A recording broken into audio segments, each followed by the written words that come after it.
We're Hasani and Danielle Pettiford, and we're a real couple with real problems who almost called it quits. I was very frustrated. I became very disconnected, very jaded and cold. We have 4 children, going on 20 years of marriage, and we practice what we preach. Our mission, to change the way couples relate to one another and teach them the skills needed to improve the quality of their relationships. This is the Couples Academy Show. Well, welcome everyone to the Couples Academy Show. My name is Hasani and Danielle? Danielle, my wife? That was good. She's back. Does she look different? Does she sound different? Hey everybody, how's everyone doing? Welcome to the Couples Academy Show. We're here like we used to do in the beginning, coming to you every single day to talk about love, life, and relationships. This is the place where people hang out from all over the world, and we want to know who you are and where you are so that we can represent who you are. Like that? Yeah, I'm a poet and didn't know it. Guys, we're starting a new series. I'm excited about it. We're talking about narcissism, narcissistic personality disorder, all these things. We've been using these terms for so long, but we're going to break it down in a comprehensive way so that you know what it is, how to identify it, to know if you're in that type of relationship and what to do about it. But we're excited because this is your weekend. You've been busy for a while. I have been really busy, and not just with work, but with children and family and all these things. And so it's been a phenomenal season of getting the kids back acclimated to school and being able to just be there and support with all the amazing and wonderful things that they're doing. But this is a really big weekend coming up. We have our Unearthed retreat happening. I've been working on this for about a year, just planning it and getting everything in order. And now we are at the culmination of it. These ladies are so excited and so deserving, Hasani. They've almost, I'm going to say 97% of them went through the Unearthed program in some shape or form, whether they did a private one-on-one intensive, Unearthed intensive, or whether they actually went all the way through the 12 weeks of Unearthed. And so they are excited to gather, to see each other, to wrap their arms around each other. We have a group, a Marco Polo group that we have where we are talking and connecting and getting to know each other. And we figured out who the huggers are and who the timed huggers are. So it seems like everybody's a hugger, but some people require for you to be let go, and I'm one of those people. How'd you determine that if they're not even there yet? It's all just virtual. Because we're talking about it in Marco Polo group, and so what happens is we're like, okay, we're asking questions to one another. So I don't even know how it came up, but I think it was Lakeisha who said that she's a hugger, and we got into a whole conversation. I like to hug, okay, but let me go, you know? And then other people came on and said, I like hugging, but it depends on how you smell. Like, so it has been so much fun. Drama. It has been so much fun getting to know these ladies, and I know that it's going to be a phenomenal weekend. So listen, soliciting your prayers, because I believe that there's going to be a breakthrough this coming weekend. That's right. If you don't know, if you're just hearing about this for the first time, it's this weekend. It's September the 9th through the 11th. It is the Unearthed Retreat. Check this video out, and we'll be right back after this.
Yes, ladies, and listen, Hasani had to throw that up there to show y'all what's going on, but I want you to know it's not too late These retreats are going to happen twice a year. So if you are in the Unearthed program, because some ladies are still in the program and are like, oh, shoot, I really wish I had decided to go. I already told them, though. I warned them in advance. I said, don't miss this. You're going to wish that you went.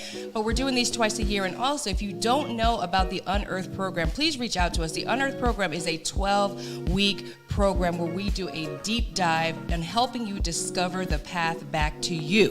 Okay, and so what we do inside that program to ensure that that happens, you will not believe the transformation that is possible for you when you trust the process for 12 weeks. And I know that that sounds like 12 weeks, that's it? Yeah, transformation can happen in 12 weeks. And the big deal is giving ourselves that time. We really do struggle to actually commit to 12 weeks, but those that do see a significant change. So I'm so happy to be back with you guys today. I want to acknowledge some people who I haven't seen in a long time, like Shalise Oliver, good morning from Jersey. JG's with us. Sabrina Owensby is all the way from Indianapolis, is with us. Denise Smith, hey girl, how you doing? Good, thank you. She said, welcome back, Danielle. Michelle is with us. Good morning. Anna is all the way from Kenya. Okay, Camille is with us from Charlotte. Sandy is with us from Maryland. And Patricia is with us, and I can't see from where. Looks like New Orleans. So welcome everybody. Thank you for joining us today. All right, guys, we're talking about narcissism. Let's get into the conversation. We've heard the term before. I think people throw that term around so loosely, like they do friend. Oh, that's my friend. Really? Is that really your friend? Is that person really a narcissist? And I think it's important to realize that there are many personalities out there, and I think all probably experience narcissistic characteristics and traits, but it doesn't necessarily mean that you are a narcissist. When we talk about narcissistic personality disorder, it is a mental condition. It is more than just a characteristic or a behavior that you demonstrate in your relationship. And I think it's important that we understand that so that we're all on the same page in terms of how we properly assess, interact with, respond to, and deal with challenges in our relationship. I agree. I hear a lot of people say, she's a narcissist, he's a narcissist. They throw that term around so much, not understanding that it is a diagnosis. And interestingly, not many narcissists actually go to get diagnosed. So you're not going to see in statistics a high number of narcissism. But what I will say is that this generation is really cultivating a society full of people with narcissistic tendencies. I mean, if you think about it, I mean, having this personality where you have low sensitivity, it's about you. You have this special feeling that you are more significant than others. I may have said this already, but struggling to empathize with people is huge.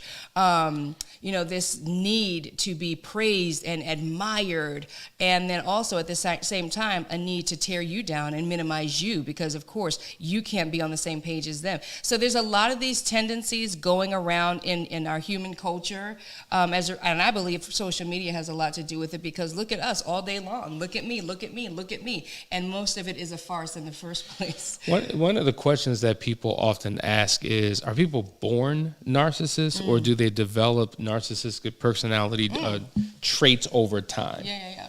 Many have said it could be a combination of the two. I think it's a combo of nature and nurture. Okay. I mean, because at the end of the day, all personality styles are shaped definitely by the nature and nurture, and there's a third, nature, nurture, and your environment. Yeah. It's another N you can use. But at the end of the day, it is a mental... Environment. No, it wasn't that one. But that works. Hey. But at the end of the day, guys, I mean, if you have a mental disorder, that takes you into being categorized as a narcissist. But those tendencies, oh, absolutely, you could pick those up depending on how you were raised. And sometimes you'll see out there people will claim narcissistic personality as a badge of honor because they are high achievers. So I'm narcissistic, and I'm a high achiever, and I don't deal with this and that and the third. And so it's like now a badge of honor. Those people aren't typically narcissists. They just are kind of high sedity and a little full of themselves and are pricks, pretty much. But if you are a narcissist for real, you have been diagnosed by a doctor. It's interesting. To your point, there are some people who do wear that as a badge of honor and they've never been diagnosed. But then you have other people who hate that term and would never want to be considered a narcissist. It's almost like a person admitting that they're an addict. Like, I'm an addict. Like, most people would try to deny these realities. because the term is so loaded. So we want to take the time to kind of unpack what it is. You know, someone often asked, I remember hearing, can a narcissist be a good partner? And I think on paper, you know, when you talk about the difference between marriage and relationship, like on paper, money in the bank, successful, you know, achievements, you know, on paper, it looks like this could be the perfect person to wed and partner with in life. But in reality, when dealing with the intimate affairs of life, it can be very difficult and very challenging dealing with a narcissist. Yeah, imagine having a relationship with somebody who just cannot identify with you or feel you. You know, like if I have an emotional breakdown and you just are sterile and stale about it, or just don't care about it. So not being able to connect with a person that you're in. Yeah, you might have all the pleasures of life and have this semblance of success, but what's going on inside the relationship? Absolutely. So listen, guys, we're going to get into a great conversation. Stay tuned. There are so many characteristics. We're probably going to stretch this out over a little bit, but stay with us. Grab your pad, grab your pen, get ready to take some notes. Be right back.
Welcome back, everybody. You are watching the Couples Academy show, and we're going to talk about what are some of the signs that you are in a narcissistic relationship, because I think it's such a powerful topic for us to discuss, because people are just throwing the term around. Narcissist this, narcissist that. Let's understand what it is, okay? So let's jump into the first one, and that is that they seem entitled. And I mentioned this a little bit earlier. I know y'all see these glasses. This is some foolishness, okay? Y'all need to pray for my healing, and I need this to see. But it says that they seem to act as if they are owed something by everyone, a sense of entitlement, like they are special, they deserve special attention and special care. And this is a core element of the narcissist, that there's something set apart about them. They're significant, and it's a little bit of delusion. I would agree. And it kind of bleeds into the next one. I guess they're all kind of similar, right, in terms of these characteristics, but they act superior to others. Like they have a distorted self-esteem. They think too much of themselves. They're high-minded. They're boastful. They have this air, this funk, this stink, the highfalutin, if you will. No, Lord. And it's obnoxious and it stinks to high heaven. It's just like, it's deep. Like, Terrible character flaws. just terrible. Yeah. And you could tell that they think they're all that by their posture and the way that they walk and the way that they look and just the way, you could see it in their face. It's in their energy, and it stinks to high heaven. So when you are married to that, and you have a partner who thinks that they're just better than you, or maybe you're the one, maybe this is important for you to acknowledge. Like, real talk, have an honest conversation with yourself. Do I act like this? Do I show up in this particular way? Because if I do, maybe I need to make some significant adjustments to my life, because it's impacting my relationship and it's impacting my children. Yeah. And, I think it's important to say, you can go ahead and own this, because, again, what happens is that people are labeling folks as narcissists. And what they're really experiencing is people with narcissistic tendencies or narcissistic behaviors. Okay, these are character flaws. And so if you know that you have these character flaws, if you're hearing this and you're like, oh, yeah, I can, sometimes be that, that doesn't mean you're a narcissist. That means that you are operating with some narcissistic tendencies and need to get those things in check.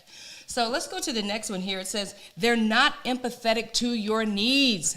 And so the lack of empathy is a big one, okay? Imagine that, where they often are not moved by the sensitive words of others. That's a big deal, because when you come to someone with a narcissistic personality disorder or narcissistic tendencies, with your feelings and your emotions, oftentimes, most times, you experience the stone wall.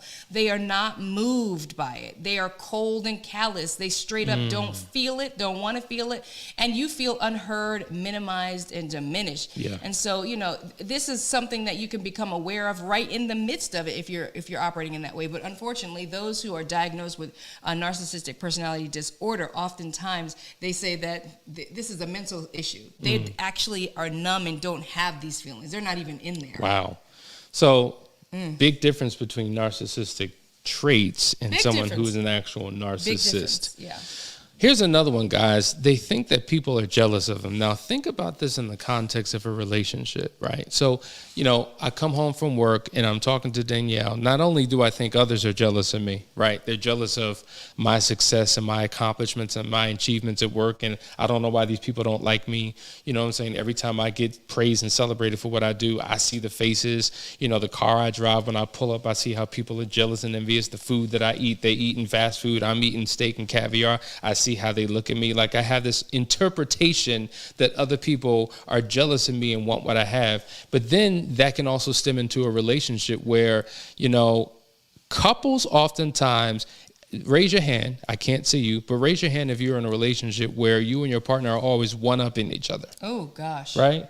You're right. So we talk about the importance of being a power couple, but there's power struggles in your relationship, and you have to one up. So if your spouse got a degree, you got to get a degree too. Or maybe you have to get more advanced degree. Your spouse gets a car. Guess what? You get in your car too. Your spouse gets a new outfit. You got to get one too. You always have to be in a position where you're better, because somehow in your own mind, your own interpretation, they want what you got. They trying to be as good as you, and you can't allow that to happen. And that becomes this back and forth power struggle, tug of war that exists in relationships, and it's just not healthy. Wow. If that's you guys, go in there and just drop something in the chat and say, yes, that's me, or I experienced that. Let us know how you're feeling and if you're resonating with what's being said. The next one here is they are manipulative.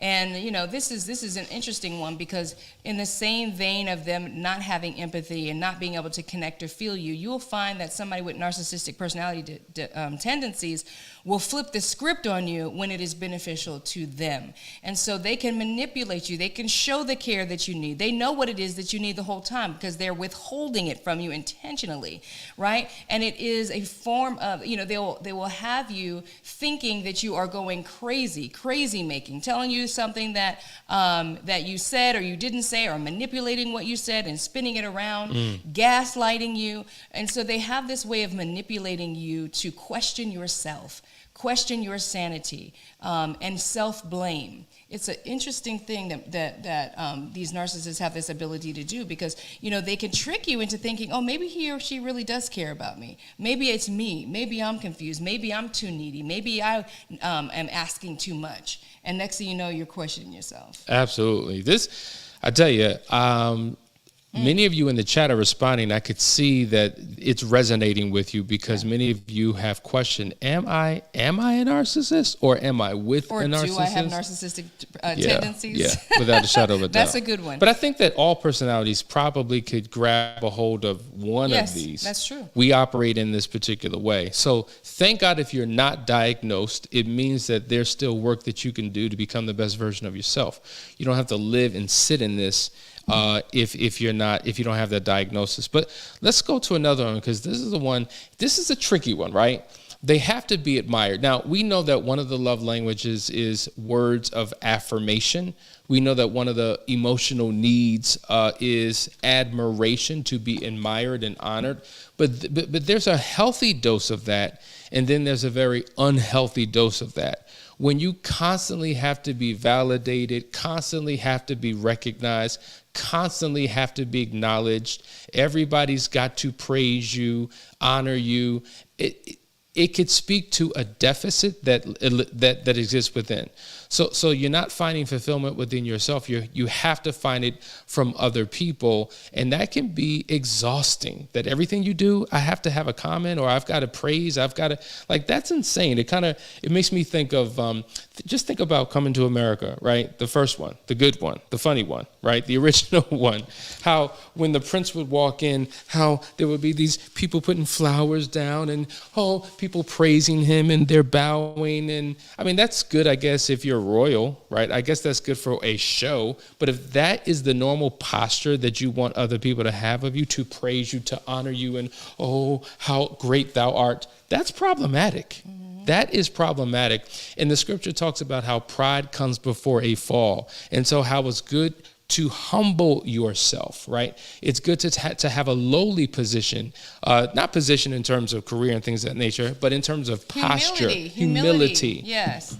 You know, if you are a humble person, I mean, you can accept a compliment, but not be thriving and feeding on a compliment. You know, it didn't feed your soul. It didn't certify for you the beliefs that you have for yourself, you know, and sometimes, you know, it could get to the extreme, and it's obvious to see too. Sometimes it's really, that person doesn't realize how obvious that need is upon them, and people kind of just, you know, accommodate the need just to get through it, but it's very visible. But what's interesting about this, you can see a narcissist in the making. Think about how sometimes parents and family really go, you know, how they deal with their children. Oh gosh, yes. Right? We've seen that. Mm-hmm. We've seen examples of that. Like, they're constantly praising, oh my God, like they do anything. Oh my God. And they're the center of attention. And so they grow up believing that the world revolves around me. It's about me, myself, and I. All I need to do is this to get praised and to get what I want. And if that becomes the conditioning, they grow up with this mentality that it's about me, myself, and I. So love looks like, what are you going to do for me, not what I do for you. Not that praise is wrong, of course, but it's just the imbalance, you know, that there's no balance to it, that the kid can't do any wrong, and they're overpraised and they're over-specialized. And so when they don't get that in their adult lives because they've never been told, hey, that was just average, let's do better. You know, they've only been told everything that they've done is so magnificent. Oh my God, did you see he picked up a crayon at you know, in the 5th grade? Whoa! You know, now this kid has got this delusional idea about how special he is. So that's a reality. The chat is blowing up. We got to go to some of these comments. Tamika says, they hardly own up to their faults, place the blame on others, even if they are caught in the act of wrong. Wow, powerful. Justification, right? They can always justify the wrong. Always. There's a reason why when they did it, it made sense, but when you did it, it was wrong. And there's always some level of diminishing of the other person or shaming the other person for even calling them out. See, a true narcissist is going to actually shame you when you call them out. And then after they shame you, they will punish you for calling them out. So, yes, absolutely. Mary says, yes, constant competition, withholding of praise if I do anything good. Then I find myself getting defensive, and the cycle just continues. I do feel that it has a lot to do with insecurity from past. Now, speak on that. Like, a lot of times people who are very confident in, let's just say, arrogant and cocky, it's a mask and it's a cover for a deep insecurity within. Yeah, it's so funny because oftentimes you'll see like people in these humongous, big, noisy, loud trucks, down the street, right? And then it's like this little guy that gets out. And they often say that a lot of times we will extend our personality to put a mask out in front of us to cover our insecurities. And so oftentimes, I mean, not all oftentimes, but narcissistic personality is steeped and rooted in shame and self-loathing, even though it doesn't look like that. It looks like pride, arrogance, and pompous behavior. But at the end of the day, it's truly that the person really doesn't feel that great about themselves. Here's a question that came through. Can you be considered a narcissist if you don't praise yourself, but you trouble with the other traits like one? Huh? You got to rewrite that. I don't know what you're saying. I didn't get that. I didn't get it. But the lack of empathy just blows me away, right? Right. If I don't have empathy, it means that I do not have the ability to emotionally connect. Like I have zero compassion for you. Like I could see somebody balled over in the street, bloody, and I'm just like, what? Like there's nothing in me that has a heart for that person. Now, that's an extreme situation. You may not experience that every day, but what about in a relationship where your spouse is going through? Maybe something happened on their job, or maybe they experienced the loss of a loved one, or maybe they're going through just a physical challenge in their body, and there's just no empathy, no care, no compassion. Like, toughen up. Like I've been through worse. What's up? What's wrong with you? Yeah, interestingly, I actually knew a couple that the wife was married to someone who actually went ahead and had the test or had the diagnosis done to determine that he was narcissistic, but also they figured out that he had Asperger's and he had never been diagnosed early on. And so, there are some cases, and so with that, I mean, there are some cases like that, but with that, knowing that you are narcissistic and actually knowing that you just really can't feel the person. Yeah. Like now it's a case where you have to learn the things to do, learn the cues and how to behave because you don't feel it, right? You don't have that empathy bone. Something's missing there for you. And so it's a different kind of a training. But I just think that there's such a large spectrum of situations that can have people struggling with narcissistic behavior. But most of the time, these are people with character flaws and can do better. Most of the time, you can do better. Let's go to the next point. The next point. Okay. Next point is their needs come first. And so with that, it just really doesn't matter what's going on. It's always about the other person. It's what they want to eat for dinner. It's where they want to go. It's what they want to do, how they feel. And so the other person feels ignored. Their needs never get met. They don't even feel seen. And again, if you try to confront that narcissistic personality with an issue about it, they'll find some way to diminish or demean the person that has an issue with it. Yeah, yeah. So you're right. It's coupled with that. They don't really pay attention to their partner's needs because it's all about them. Which, and then here's another one. Here's a huge one. They can be aggressive.